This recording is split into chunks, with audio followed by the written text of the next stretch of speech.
Banki ya Ncba ni tarete kione kikayo ki atu uchumi bwanduguru ya kenani nde BUGAKURA wakenya ya kuranda gichunche kenyaga tante nya kirigana mwaka yo yuangirele mirongweli na inyana manto ya manene ya drenendi ya kione kaita na mbere mwakene yo 2025 bobu mirite kire KIGOMANO kia kibiachara kire kididikite ntuko Februari.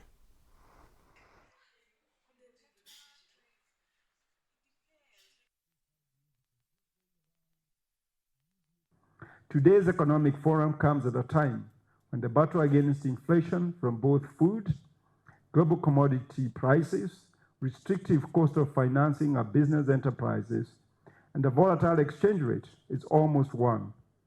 October inflation, for instance, printed at a 14-year low of 2.7%, thereby providing further opening for recalibration of our monetary policy. And most recently, we as Ncba became the first bank to transmit this drop in interest rates by revising our base lending rate. So those who borrow with us, hopefully you're enjoying that reduction. And those who are not borrowing with us, please come over so you can enjoy that reduction. We expect favorable weather so far witnessed to continue to spur agro-processing and agricultural export flows with a positive impact on food inflation.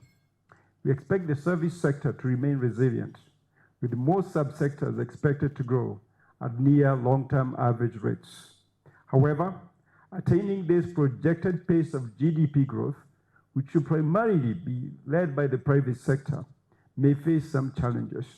If we are talking about an inflation anchor around 3%, then clearly that enables us to start thinking about our entire yield curve being in single-digit territory.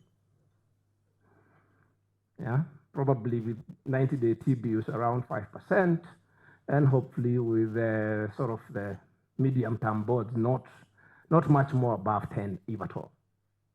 That's where we think that we should be going, and that's why it's so important to be able to anchor that inflation, and why those microeconomic reforms and microeconomic interventions become very, very fundamental around agriculture, energy, housing, not just because of their impact on the monetary economy, but also because they underpin the macroeconomic framework that we want to have.